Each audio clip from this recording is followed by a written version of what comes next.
Bakit nga ba biglang naging agresibo ang mga whales at saka retail wallets ni XRP? Yan, isipin po natin ito habang karamihan po sa crypto market ay abala sa pagtingin ng presyo at paghihintay ng breakout, may isang malaking galaw na tahimik na nangyayari sa likod ng eksena. Hindi po ito basta chismis. Hindi rin ito hype. Ito ay real accumulation. Mula nang magsimula ang 2026, ang mga XRP wallets at saka retail wallets ay sabay-sabay na kumikilos. Mahigit $1 billion worth of XRP ang kanilang kinolekta. At ang mas nakakagulat po dito ay hindi lang ang mga whales ang agresibo, kundi pati ang maliliit na retail wallets. Kung iniisip mo na huli ka na, makinig kang mabuti. Dahil ang ganitong galaw ay kadalasang nauuna bago ang mas malaking market move. Ayan, sa simula pa lang ng taong 2026, malinaw na may kakaibang kilos sa XRP network. Hindi ito sabay-sabay na panic buying. Ito ay intentional accumulation. Ang mga whales na may hawak na milyon-milyon na XRP ay dahan-dahang nagdadagdag. Kasabay nito, ang retail wallets na may maliit na balanse ay mas agresibo pa. Ito ay mahalaga dahil ipinapakita nito ang alignment ng smart money at saka mass participation. Kapag parehong kumikilos ang malaki at maliit, madalas itong sinyalis ng confidence. Para sa atin bilang mga traders at holders, ito ay indikasyon na may nakikitang value ang market na hindi pa lubos na napapansin. Gaano naman po kalaki ang aktual na XRP na naipon mula umpisa ng taong 2026? Hindi po maliit na numero ang 570 million XRP. Ito ay malaking supply movement. Sa kasalukuyang presyo, katumbas ito ng mahigit $1.14 billion. Ang ganitong volume ay hindi po basta nabubuo ng emosyon. Ito ay resulta ng planadong pagbili. Kapag ang ganitong kalaking halaga ay inalis mula sa open market, nagbabago po ang supply dynamics. Mas kaunting XRP ang umiikot, mas tumitibay ang price floor. Para sa atin, mahalagang maintindihan na ang ganitong accumulation ay hindi po instant pump. Ito ay pressure build up na pwede pong magresulta sa mas malakas na galaw sa tamang oras. Bakit naman po mas malaki ang ambag ng retail wallets kumpara sa mga whales? Nakakagulat man na pakinggan, ang retail wallets ang siyang may pinakamalaking ambag. Mahigit 260 million XRP o $520 million ang kanilang nadagdag. Ibig sabihin nito, ang maliliit na holders ay sabay-sabay na kumikilos. Madalas nangyayari ito kapag may nakikitang momentum ang market. Ang retail ay sensitibo po sa price recovery, lalo na kapag may breakout signals. Para sa atin ito ay mahalaga dahil ang retail participation ay nagpapalakas ng network activity. Mas maraming wallets ang aktibo, mas organic ang demand at mas nagiging healthy ang market structure ni XRP. Ano naman po ang ipinapakita ng data sa balance ng whales at retail noong simula ng taon? Base po sa data ng sentiment, malinaw ang panimulang punto. Noong umpisa po ng taong 2026 or ang taong ito, hawak ng pinagsamang retail at saka whale addresses ang 27.06 billion XRP. Ang retail tier ay may 7.95 billion. Ang mga whales naman ay hati sa dalawang grupo na may halos pantay na bigat. Ang ganitong distribution ay nagpapakita po ng balancing ecosystem. Hindi kontrolado ng iilang entity lamang. Para po sa mga long-term holders, mahalaga ito dahil mas distributed ang supply, mas resilient po ang network, at mas mahirap manipulahin ang galaw ng presyo ng XRP. Paano naman po nagbago ang balanse ng mga whales matapos ang accumulation?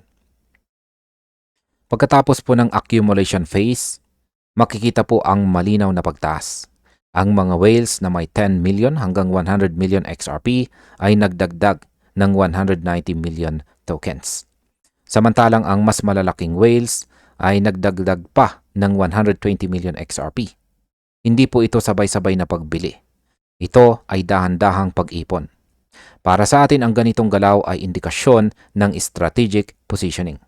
Ang mga whales ay bihirang pumasok kapag tapos na ang galaw. Madalas nauuna po sila.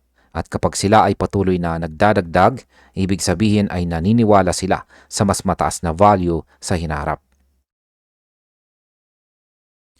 Bakit naman po mahalaga ang 31% price recovery na XRP sa usaping ito? Ang accumulation ay hindi po nangyari sa random na panahon. Ito ay kasabay ng 31% na price recovery ni XRP. Ibig sabihin, habang tumaas po ang presyo, may bumibili pa rin. Ayan, habang tumataas po ang presyo ay may bumibili pa rin. Hindi po ito profit-taking phase. Ito ay confidence phase. Kapag ang presyo ay umaangat at may patuloy na demand, nagiging mas solid po ang trend. Para sa mga traders, ito po ay confirmation. Para sa mga holders, ito naman po ay reassurance. Ang ganitong setup ay madalas makita bago ang malalaking market expansion, lalo na po kung sinusuportahan ng on-chain data at saka wallet behavior. Ano naman ang ibig sabihin ng pagtaas sa kabuuang hawak na XRP ng mga address na ito? Sa kasalukuyan, ang pinagsamang hawak ng mga address na ito ay nasa 27.63 billion XRP. Ayan, tumaas po ito ng 570 million mula sa simula ng taon. Ang ganitong pagtaas ay hindi maliit na detalye. Ito ay malinaw na supply absorption. Mas maraming XRP ang nilalabas sa circulation, mas nagiging mahigpit ang available supply. Kaya para sa atin, ito ay mahalagang signal. Dahil kapag ang demand ay nagpapatuloy at ang supply ay lumiliit, ang presyo ay natural na mag-a-adjust pataas sa paglipas ng panahon. Ngayon, para sa akin, ang pinagsamang galaw ng mga whales at saka retail ay hindi po aksidente. Ito ay pre-positioning. Habang ang iba ay naghihintay ng balita, ang data ay nagsasalita na. Ang ganitong accumulation ay madalas makita bago ang mas malinaw na market shift. Hindi po ito garantiya ng instant pump, pero ito ay matibay na pundasyon. Kaya bilang mga traders at saka holders, mas mahalagang sundan ang data kaysa emosyon. Dahil sa crypto, ang pera ay kumikilos muna bago ang balita. At sa ngayon, malinaw na gumagalaw na ang XRP, tahimik pero agresibo.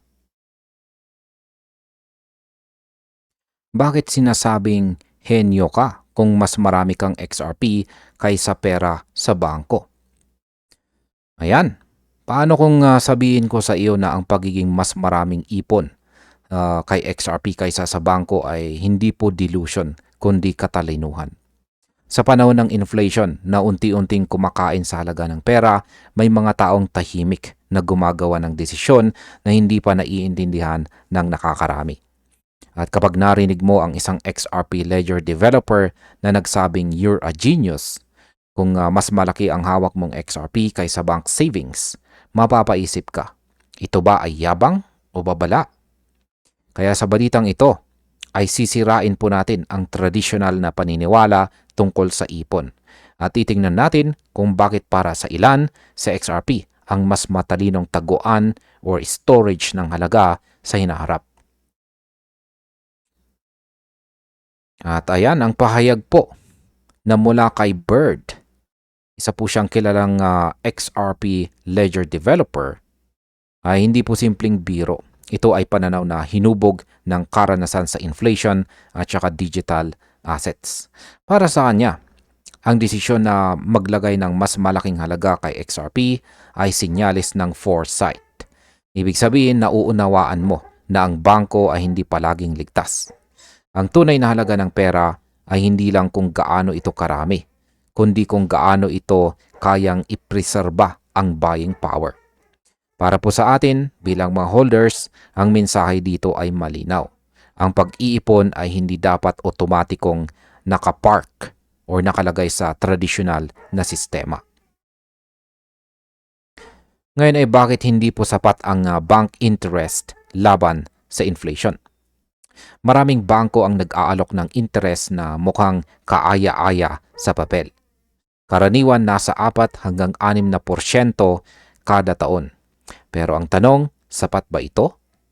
Ayon po kay Bird, hindi. Dahil ang inflation ay mas mabilis.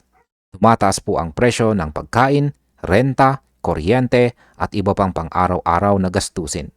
Kahit nadadagdagan ang numero sa bank account, ang tunay na halaga nito ay unti-unting lumiliit. Ito ang tinatawag na tahimik na pagkalugi. Para sa atin, mahalagang maunawaan na ang pag-iipon sa bangko ay maaring nagbibigay ng false sense of progress. Paano naman po nagiging mas makatwiran si XRP bilang pangmatagalang value storage?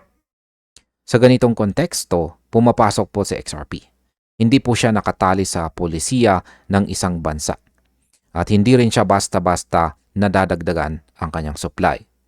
Para kay Bird, ang paghawak po ng XRP ay isang paraan ng pag-iwas sa unti-unting pagkasira ng fiat value. Hindi ito garantiya ng mabilis na kita. Ngunit, ito ay hedge. Kaya para po sa mga long-term holders, sa XRP ay parang digital infrastructure. Kapag tumibay ang paggamit, tumitibay din ang halaga. At dito po nagkakaroon ng saysay ang ideya ng paghawak imbis na pag-trade lamang. Ano naman po ang epekto ng regulatory clarity sa utility ni XRP? Sa loob ng maraming taon, si XRP ay nasa ilalim ng mabigat na regulatory pressure. Ito ang dahilan kung bakit mabagal ang galaw ng presyo. Ngunit sa likod nito, patuloy po ang development. Ngunit ngayon na unti-unti nang lumilinaw ang regulasyon, ang atensyon ay bumabalik po sa fundamentals, cross-border payments, stable coins tulad ng RLUSD at saka real-world tokenization. Ang utility na ito ay hindi po haka-haka. Ito ay aktual na ginagamit. Para sa atin, mas maraming utility, mas maraming demand, at kung demand ang tunay na driver ng demand po ang tunay na driver ng long-term value. Ngayon, bakit hindi po short-term trade ang tingin ng mga developers kay XRP? Mahalagang pakinggan ang pananaw ng mga builders dahil sila ang mas nakakaalam ng direksyon. Para kay Bird, si XRP ay hindi pang mabilisang tubo or gain. Siya ay bahagi ng mas malaking financial system. Isang asset na idinisenyo para sa settlement, liquidity at saka global transfers. Kapag ganito po ang pananaw, nagbabago ang strategy. Hindi ka basta natitinag ng volatility.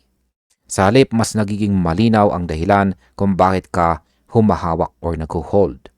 Para po sa atin bilang mga holders, ito ay paalala na ang pasensya ay strategic at saka advantage. Paano naman po tinatrato ni Bird ang XRP bilang personal savings?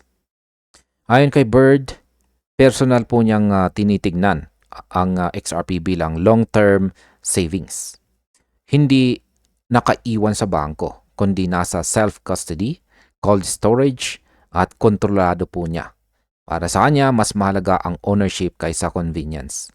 Kapag nasa bangko ang pera, hawak ito ng sistema. Kapag nasa crypto, hawak mo. Ang mindset na ito ay tumutugma sa maraming nasa XRP community. Mas mahalaga po ang long-term utility kaysa short-term price movement. Ito po ang dahilan kung bakit maraming holders ang hindi po basta nagbebenta. Ngayon, bakit may paniniwala sa minimum XRP holdings? May mga boses sa community tulad po ni Eduardo Farina na nagsasabi ng minimum holdings. Halimbawa, 1,000 XRP or 1,000 XRP. Ang ideya po ay simple. Kung magiging mahalaga sa XRP sa hinaharap, maliit na halaga ngayon ay maaring maging makabuluhan bukas.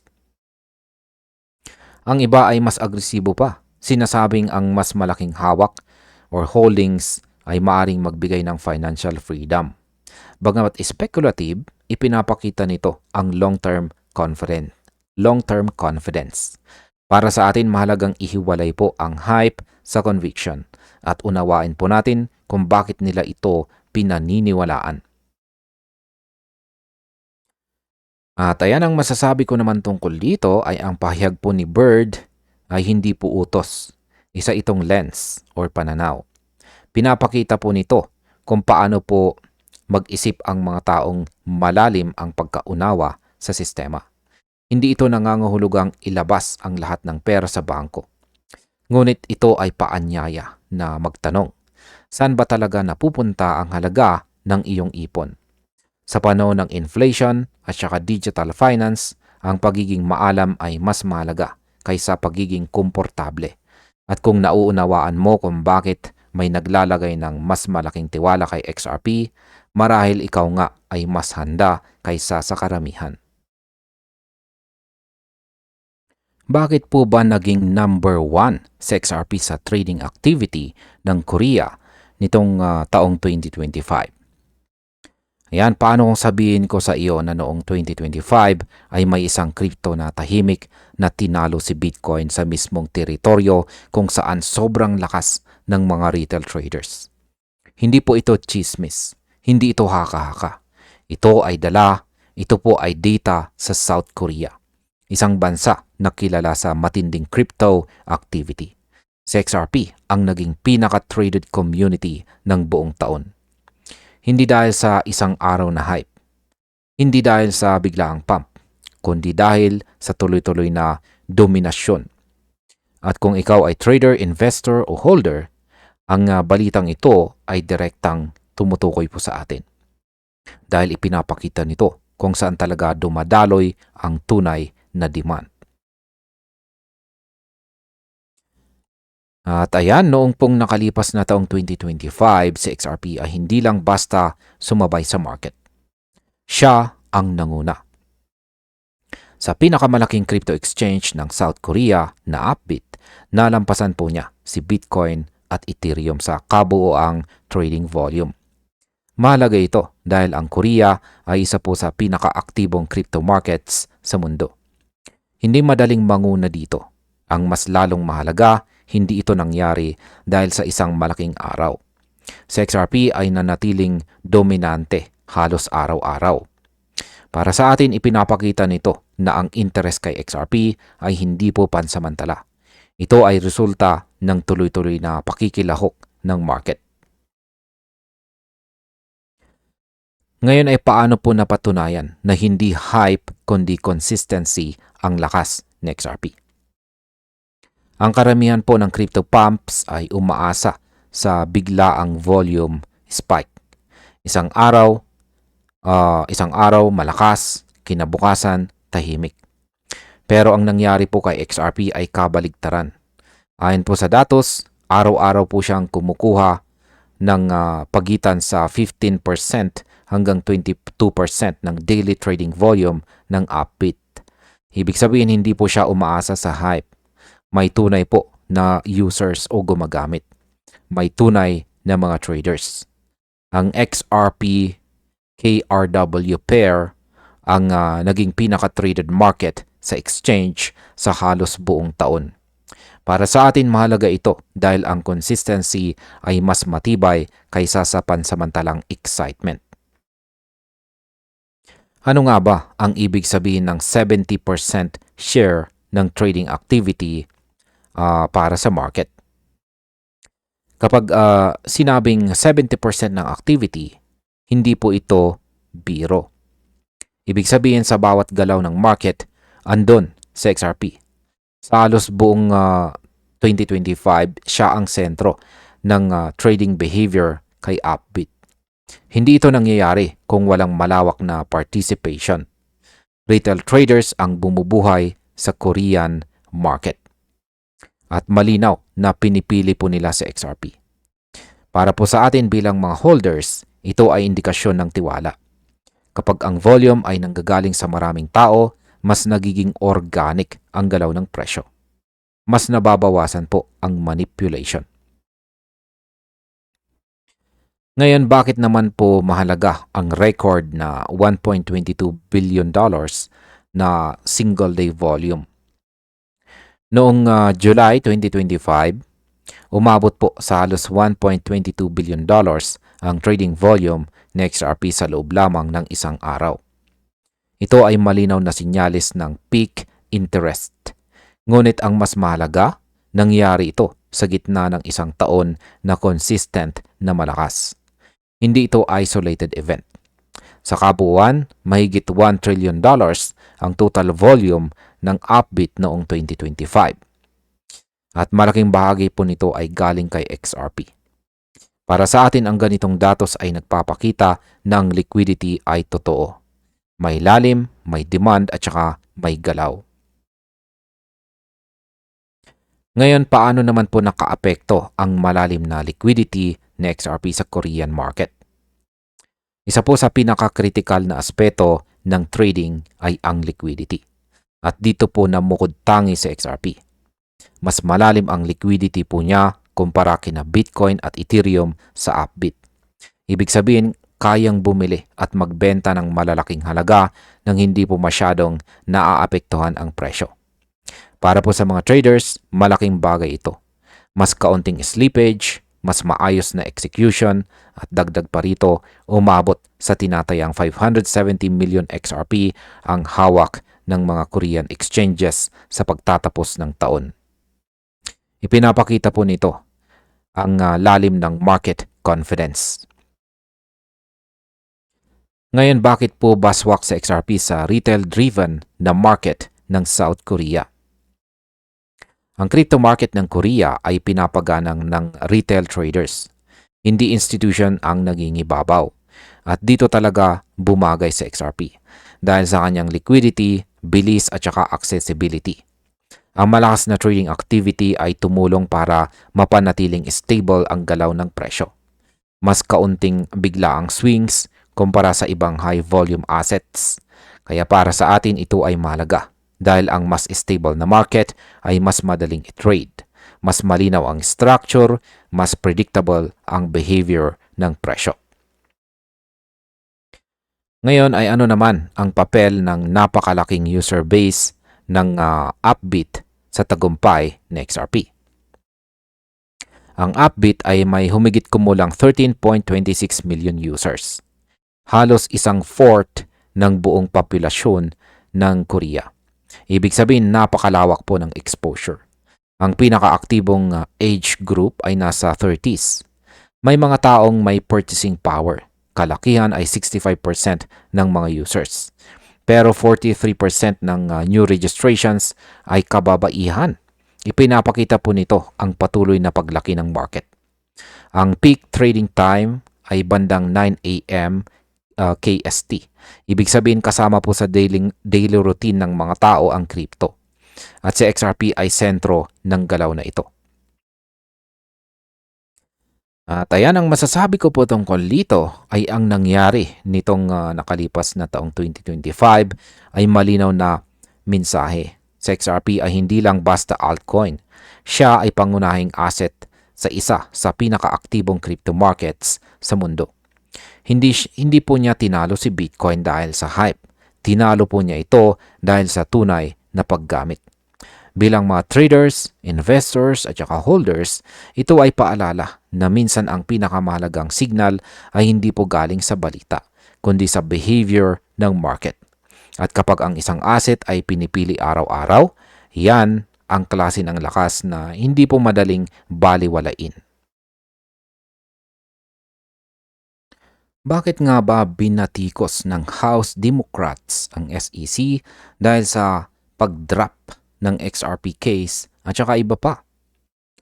Ayan mga ka-crypto, sa mga nakarang araw ay muling uminit po ang usapin sa crypto space. Hindi dahil sa presyo, kundi dahil po sa politika at regulasyon. Ang biglaang pag-drop ng kaso laban kay Ripple o sa XRP ay nagdulot po ng matinding tanong sa buong market. Bakit ngayon? Bakit sabay-sabay? At bakit tila pabor sa malalaking kumpanya? Sa balitang ito ay ipapaliwanag po natin kung bakit binatikos ng House Democrats ang SEC Chair at kung ano ang posibleng epekto nito sa atin bilang mga traders, investors at saka holders. Ayan. Ayon po sa House Democrats ay malinaw na umatras ang SEC sa kanyang tungkulin bilang tagapagtanggol ng mga investors, lalo na po sa crypto sector. Mahigit 12 high-profile crypto cases ang bigla na lamang isinara at pinahinto simula early 2025. Kasama rito ang mga kaso laban kina Binance, Coinbase, Kraken at maging sa XRP. Ang problema ayon po sa mga mambabatas ay dati nang may solid na aligasyon at paborableng court rulings ang SEC. Bigla itong iniwan na parang walang nangyari. Para po sa atin bilang mga market participants, ang ganitong galaw ay nagdadala ng regulatory confusion at nagbabawas ng kumpiyansa sa patas na pagpapatupad ng batas. Ano naman po ang sinasabi ng timing ng mga desisyong ito ng SEC? Mas lalong naging kontrobersyal ang issue dahil sa timing ng mga pag-atras ng kaso.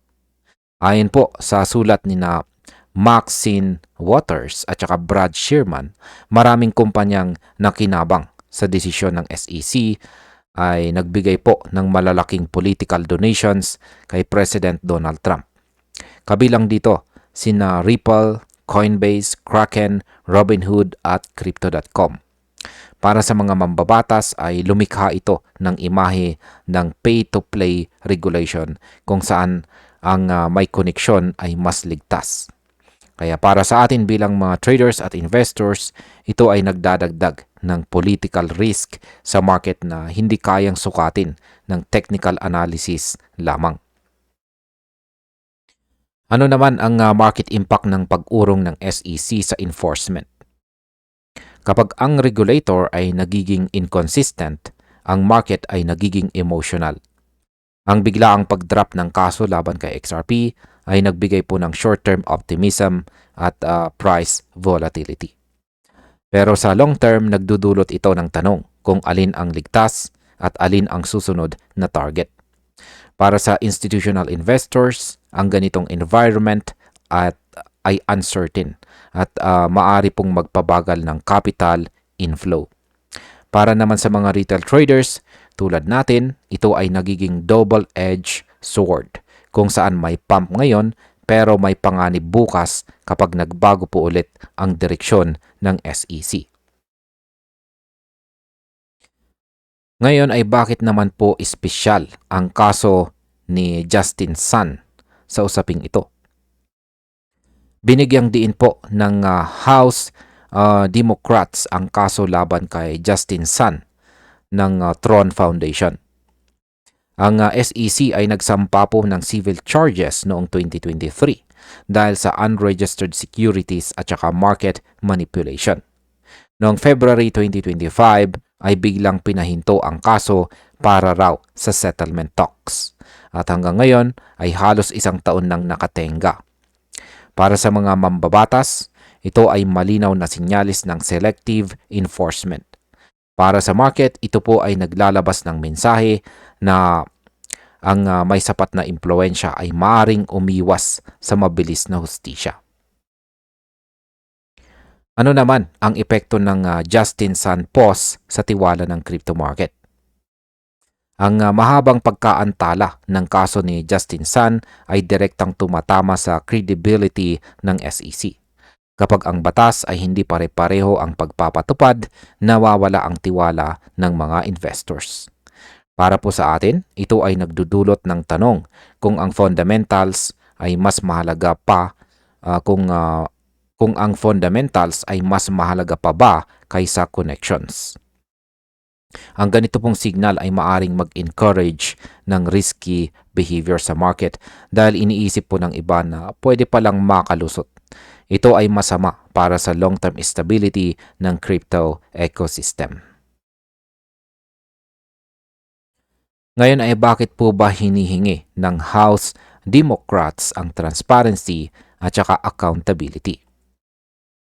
Hindi lang galit ang ipinapakita ng mga mambabatas. Humihingi rin sila ng dokumento at paliwanag. Gusto nilang malaman kung sino ang nakausap ng SEC at ano ang naging basihan ng desisyon. Para sa kanila, ang investor protection ay hindi dapat napapalitan ng political pressure. Para po sa atin bilang mga market participants, ito ay mahalaga dahil ang malinaw na regulasyon ay nagbibigay po ng predictability. Kapag alam natin ang rules, mas nagiging maayos ang risk management at saka long-term planning sa crypto. Ano naman ang mas malawak na kahulugan nito sa crypto regulation sa US? Ang sulat po ng House Democrats ay sinyales ng mas matinding legislative scrutiny. Ibig sabihin, mas papasok po ang Kongreso sa usapin ng crypto regulation. Para sa market, ito ay maaring magdulot ng short-term volatility, pero posibleng magbukas ng mas malinaw na framework sa future o hinaharap. Para sa atin bilang mga traders at investors, ito ay pagkakataon na mas mauunawaan kung paano po gumagalaw ang politika kasabay ng presyo. Ang crypto ay hindi na lang tech o finance. Isa na rin itong political asset. At ayan, ang opinion ko naman rito ay ang pag-drop ng kaso laban kay XRP ay hindi simpleng legal decision lamang. Ito ay kombinasyon ng political pressure at saka regulatory uncertainty. Oo, may short-term relief sa presyo, pero hindi po nito sinusolusyonan ang core issue ng malinaw na batas. Para sa atin, ang pinakamahalaga ay huwag pong maging bulag sa hype. Bantayan natin ang galaw ng mga regulators kasabay ng charts. Dahil sa crypto, hindi po sapat ang technical analysis lamang. Kailangan din ang political awareness. Bakit sinasabi ng isang developer na pagod na ang community? Yan, tahimik po sa XRP sa presyo pero maingay sa emosyon ang kanyang community po ngayon. Sa likod ng bawat candle na halos hindi gumagalaw ay may mga taong pagod na pagod na. Hindi ito kwento ng pump o breakout. Ito ay kwento ng mental at saka emotional endurance ng mga nananatili kay XRP sa loob ng maraming taon. May developer na nagsalita para sa marami sa atin at sinabi niya ang mga salitang matagal nang gustong ilabas ng community. Sabi niya, "We are tired, boss." Yan, sa balitang ito ay pag-uusapan po natin kung bakit pagod ang mga XRP holders, ano ang sinasabi ng ibang community members, at ano ang ibig sabihin nito para sa atin bilang mga traders, investors, at saka long-term holders. At ayan, sa isang simpleng post dito sa X ay nailabas ni Bird ang matagal nang nararamdaman ng maraming mga XRP holders. Hindi niya pinag-usapan ang chart, volume o resistance. Ang tinamaan po niya ay ang emosyon. Matagal nang nananatili sa XRP sa limitadong galaw ng presyo at para sa mga nanatili sa kanya ay mabigat ito sa isip at saka damdamin. Ang paulit-ulit na pag-asa, hype at paghihintay na walang malinaw na resulta ay nakakapagod. Para sa atin na dumaan na sa ilang market cycles, ramdam natin ito. Ang market impact po nito ay hindi sa presyo, kundi sa sentiment. Kapag pagod ang community, ay humihina ang excitement at saka liquidity. Ngunit nananatili pa rin ang core believers na patuloy na humahawak kay XRP or nag-hold kay XRP kahit ubos na ang enerhiya. Ngayon, paano naman po naapektuhan ng mahabang consolidation ang emosyon ng mga XRP holders? Yan, ang matagal na consolidation ng XRP ay parang isang taong hindi umuusad kahit anong pilit. Araw-araw mo siyang tinitignan at halos pareho lang ang itsura. Hindi ito galit. Hindi ito galit ang dulot, kundi pagod. Kapag matagal kang umaasa at walang malinaw na reward, ang isip ay napapagod bago ang wallet. Para sa atin, bilang mga traders at holders, ito po ay mental test. Ang market impact nito ay makikita po sa pagbaba ng retail participation at saka interest. Mas kaunting bagong pumapasok habang ang mga natitira ay tahimik na lang. Ngunit sa ganitong yugto, madalas pong nagsisimula ang tunay na accumulation ng mga may matibay na paniniwala. Sa XRP ay parang isang taong tahimik lang sa gilid pero buhay pa at hindi sumusuko. Ngayon ay tama ba ang pananaw na pagod ka lang kapag sobra kang nakatutok sa presyo? Meron pong isang user na kilala bilang The White Horse na nagsabi na ang pagod ay galing sa sobrang pagtingin sa presyo. Ayon sa kanya ay kailangan ang emotional detachment. Pagkatapos mong mag-invest ay umatras ka na raw at hayaan ang oras ang gumawa ng trabaho. May punto ito lalo na para sa mga long-term investors. Kapag araw-araw mong binibilang ang galaw ni XRP ay parang araw-araw ka ring nasasaktan. Ang market impact ng ganitong mindset ay mas stable holders na hindi po madaling mag-panic sell. Para po sa atin ay paalala ito na hindi lahat ng laban ay araw-araw nilalabanan. Ngunit hindi ito applicable po sa lahat, lalo na sa mga aktibong builders. Ngayon ay bakit iba ang pagod ng isang builder kumpara sa isang holder? Nilinaw po ni Bird na ang kanyang pagod ay hindi dahil sa presyo kundi dahil sa trabaho. Siya ay aktibong nagtatayo ng malaking project sa XRP Ledger. Ayan. Araw-araw ay oras at enerhiya ang kanyang puhunan. Ang pagod niya ay sinadya at may malinaw na layunin. Para sa atin mahalagang maintindihan ang pagkakaibang ito. Ang holders ay naghihintay habang ang builders ay kumikilos. Ang market impact nito ay pangmatagalan dahil ang infrastructure ang tunay na nagpapalakas sa ecosystem. Kapag dumami po ang mga builders, ay mas tumitibay ang pundasyon ng XRP. Sa XRP ay hindi lamang po trader. Hindi lamang po siya trader-friendly, kundi builder-dependent po siya. Ano naman ang kahalagahan ng mga builders sa kinabukasan ng XRP Ledger?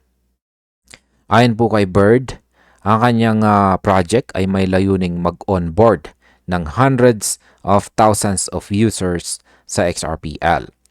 Hindi ito speculation kundi utility-driven growth. Ayan, ito ang klase ng development na hindi agad nakikita sa chart. Ngunit kapag dumating ang resulta, ay malalim ang epekto. Para sa atin bilang mga investors, ito po ang klase ng signal na dapat po nating binabantayan. Ang market impact po nito ay delayed pero explosive kapag nagtagumpay. Mas maraming users ay mas maraming transactions at demand. Sa XRP po ay parang tahimik na naghahanda ng kanyang sarili bago ang susunod na yugto. Ano naman ang sinasabi ng ibang mga long-term holders tungkol sa kanilang pagod? Isa pong holder na kilala naman bilang XRP Crow ang nagsabi na siya ay pagod pero hindi po siya galit. Ilang cycles na raw niyang hawak sa XRP. Dumaan po siya sa hype at katahimikan. Ang pagod ay dahan-dahan lang dumadating. Para sa atin na matagal na sa market ay pamilyar ito. Hindi ka na umaasa araw-araw pero hindi ka rin bumibitaw. Ang market impact po nito ay mas solid na base ng mga holders na hindi po basta natitinag. Sa XRP ay sinasamahan ng mga taong hindi na madaling masway ng emosyon. Ano naman ang sinasabi ng paghahating ito tungkol sa XRP community? Makikita po natin ang malinaw na hati sa community. May mga passive holders at may mga active builders. Pareho po silang pagod pero magkaiba ang dahilan. Ang isa ay pagod sa paghihintay at ang isa ay pagod sa pag-unawa.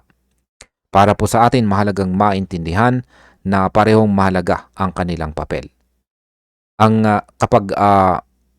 market impact po nito ay balanse sa pagitan ng patience at saka progress. Kapag nawala ang isa, ay mahihirapan po ang ecosystem. Si XRP po ay nabubuhay dahil sa mga taong hindi pa rin sumusuko kahit pagod na. At ayan ang masasabi ko naman tungkol dito ay ang pagod ay hindi po kahinaan kundi patunay ng demand. Hindi ka mapapagod kung hindi ka nanatili. Ang nararanasan po natin ngayon ay bahagi ng mahabang proseso. Hindi lahat ng galaw ay nakikita agad sa presyo. Ang market impact ng ganitong yugto ay madalas nauuna ang foundation bago ang rally. Si XRP ay parang taong tahimik na naghahanda sa tamang oras. Para sa atin, ang tanong po ay simple. Kaya pa ba nating manatili habang tahimik pa siya? Sa balitang ito ay bakit sinasabi ng isang finance coach na ang financial system ay nasa hangganan na? Ayan, ang balitang ito ay meron pong isang kilalang finance coach na iiwan daw ni XRP ang marka nito sa mismong universe ng financial system. At hindi po ito simpleng hype lamang. Ito ay isang pahayag na kailangan po nating himayin ng mabuti, lalo na para sa atin bilang mga traders, holders at saka long-term believers.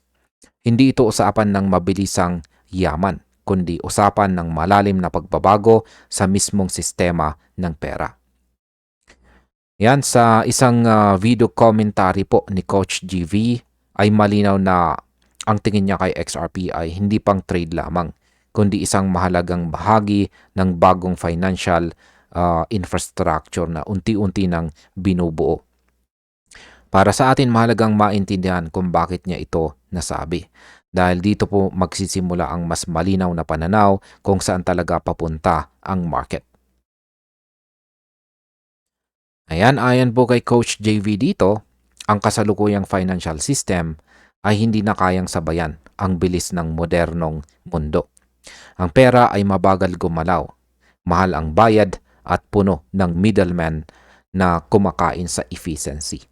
Sa panahon ngayon, kung saan ang komunikasyon ay instant, hindi na makatwiran na ang money movement ay tumatagal ng araw. Ito ang punto kung bakit pumapasok ang digital assets tulad ni XRP. Para sa atin bilang participants ng market, ang epekto nito ay malinaw.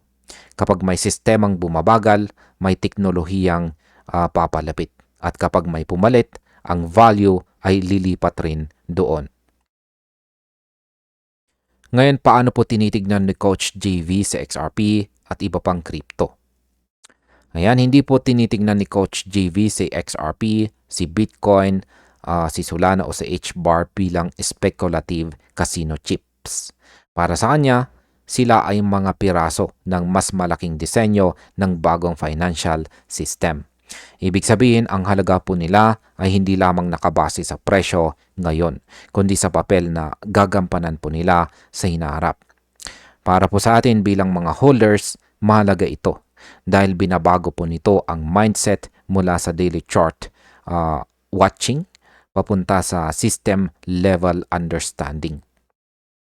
Kapag naintindihan po natin ang role ni XRP sa payments, liquidity at saka settlement, mas nagiging malinaw kung bakit po siya espesyal sa mata ng mga institutions. Ngayon ay bakit po ba napakahalaga ng regulasyon sa kwento ni XRP?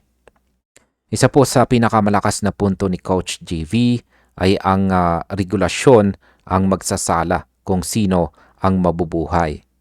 Hindi lahat ng crypto ay papasa at hindi lahat ay tatanggapin ng mga institutions. Para sa kanya, ang tunay na winners ay yung kayang sumunod sa batas ng hindi po sinisira ang teknolohiya. Kaya dito po pumapasok si XRP.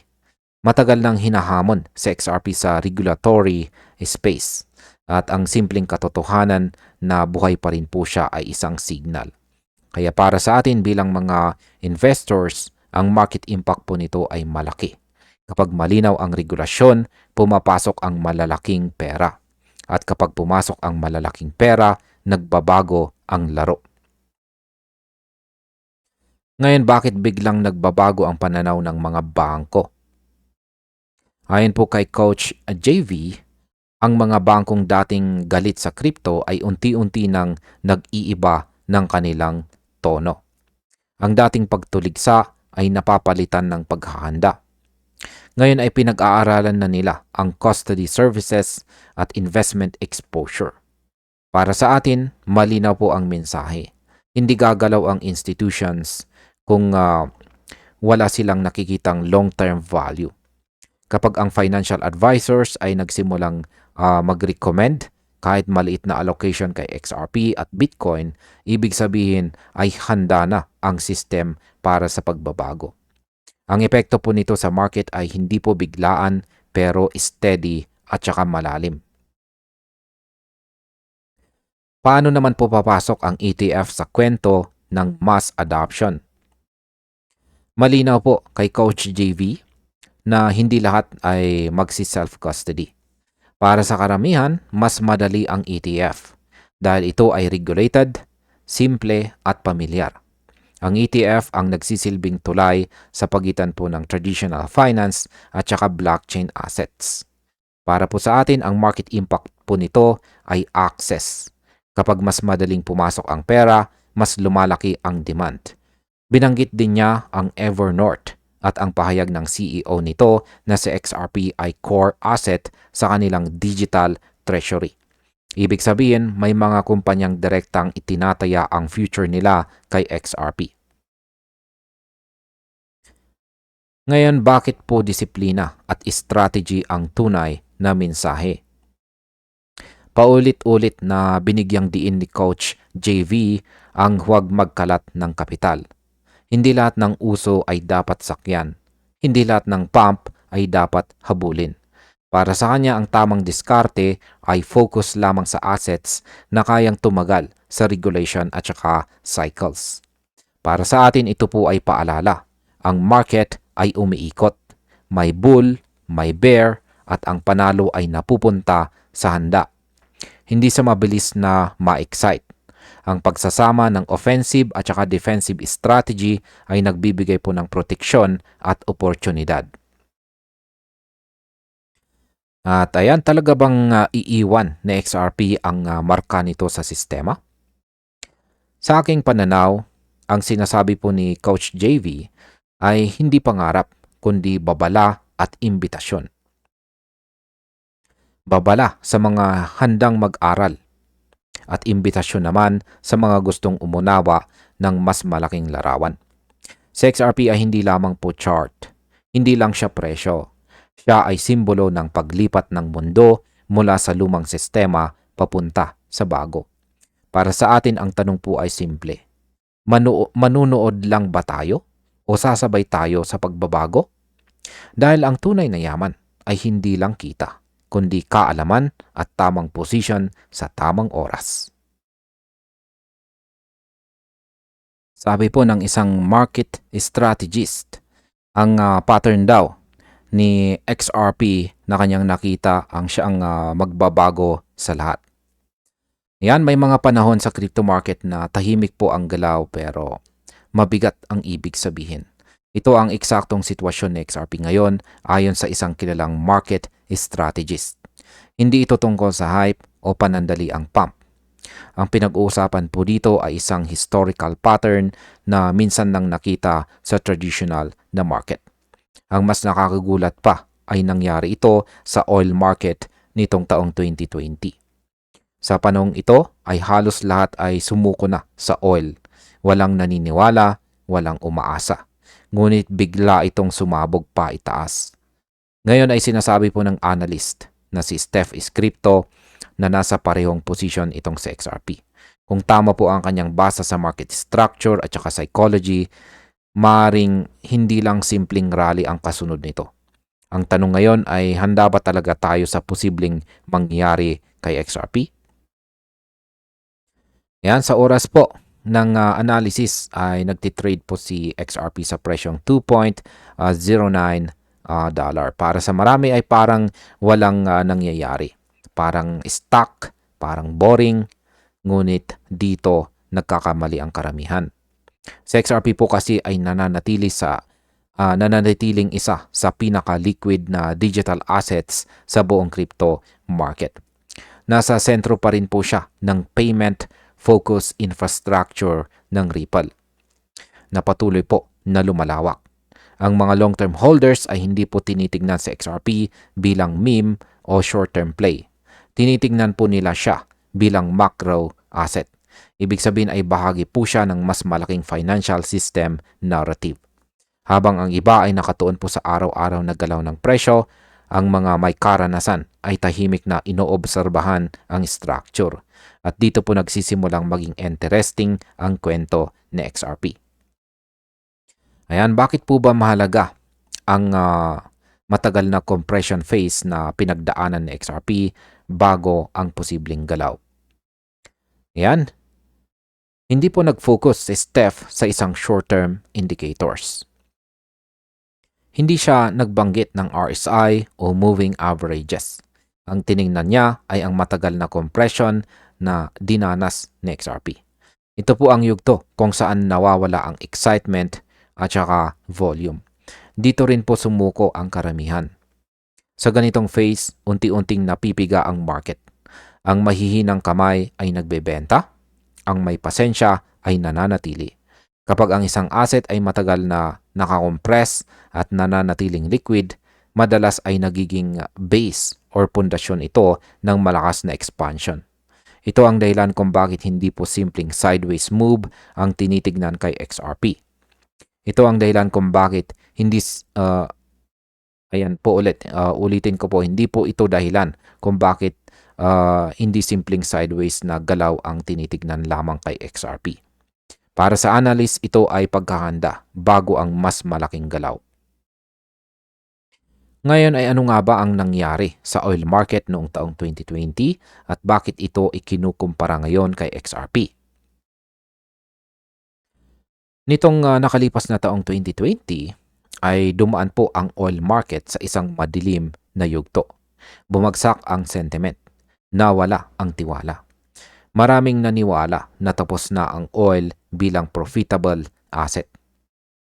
Ngunit mula 2020 hanggang 2022 ay umakyat ang presyo ng oil at humigit kumulang 1,450%. Ang pag-akyat na ito ay hindi agad nakita ng karamihan. Nangyari ito matapos po ang matagal na panahon ng duda. Dito po pumapasok ang comparison. Ayon kay Steph, si XRP ngayon ay nasa parehong psychological at saka structural position. Kapag iniwan na ng lahat ang isang asset, dito po madalas nagsisimula ang pinakamalalakas na galaw pataas. Ngayon, bakit naman po naniniwala ang strategies na maling timing ang pagbebenta kay XRP ng karamihan ngayon? Isa po sa pinakamalagang punto ni Steph ay ang market psychology. Kapag marami ang nagbebenta dahil sawa na sila, kadalasan ay huli na iyon. Ayon sa kanya, maraming participants ang nagtatapon ng XRP ng maaga. Ginagawa nila ito dahil pakiramdam po nila ay wala na itong pag-asa. Ngunit ito rin ang eksaktong mindset bago sumabog ang oil noon. Kapag ang disbelief ay umabot sa sukdulan, dito nagkakaroon ng imbalance sa supply at saka demand. Sa ganitong kondisyon, sapat na ang kaunting catalyst upang mag-trigger ng malakas na expansion. Para sa mga nananatili, dito po nagiging rewarding ang pasensya. Hanggang saan naman posibleng umabot sa XRP kung maulit ang 1,450% na galaw ng oil market? Kung gagamitin po ang parehong scale ng galaw ng oil, ang 1,450% increase ay katumbas po ng 14.5 times mula sa kasalukuyang presyo. Kung ilalapat po ito kay XRP na nasa $2.09, lalabas ang target na nasa paligid ng $32.4. Mahalaga na hindi ito ituring bilang eksaktong prediction. Ito ay projection base sa historical behavior ng market. Ang punto po ni Steph ay hindi ang numero kundi ang pattern. Kapag ang isang asset na may liquidity at visibility ay matagal na na-discount, ang repricing ay maaring maging agresibo. At dito po pumapasok ang posibilidad ng isang cycle level breakout para kay XRP. Ano naman ang sinasabi ng mas mahabang cycle narrative tungkol sa hinaharap na XRP? Hindi po tinitingnan ni Steph si XRP bilang pang isang linggong trade lamang. Ang kanyang thesis ay nakapaloob sa longer market cycle. Ang oil recovery ay ginamit bilang ebidensya na ang mga asset na matagal na binabaliwala ay kayang mag-reprice kapag nag-align ang condition. Para kay XRP, nandyan na ang infrastructure, liquidity at saka global recognition. Ang kulang lamang ay ang pagbabalik ng kumpiyansa. Kapag ito ay bumalik, ang galaw ay madalas nagiging mabilis at saka marahas.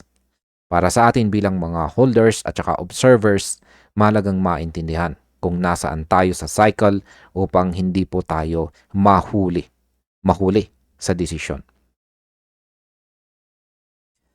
At ayan, para po sa akin, ang analysis na ito ay hindi garantiya, ngunit malakas na paalala. Ang market ay paulit-ulit sa kanyang pag-uugali. Paulit-ulit po sa pag-uugali ng tao. Sa XRP ay maaring tahimik ngayon, ngunit hindi ibig sabihin ay mahina po siya. Ang tunay na galaw ay madalas nagsisimula kapag walang nanonood. Bilang mga traders at investors, tayo po ang tinutukoy dito. Tayo ang kailangang magdesisyon kung susunod ba tayo sa takot o sa data. Ang pattern na ito ay nagsasabing ang disbelief phase ay maaring malapit ng matapos. Kung tama po ang cycle, ang susunod na kabanata ni XRP ay maaring mas malakas kaysa sa inaasahan ng karamihan. At ayan, hanggang dito na lamang po tayo sa video na ito mga ka-crypto. Maraming salamat sa panunood.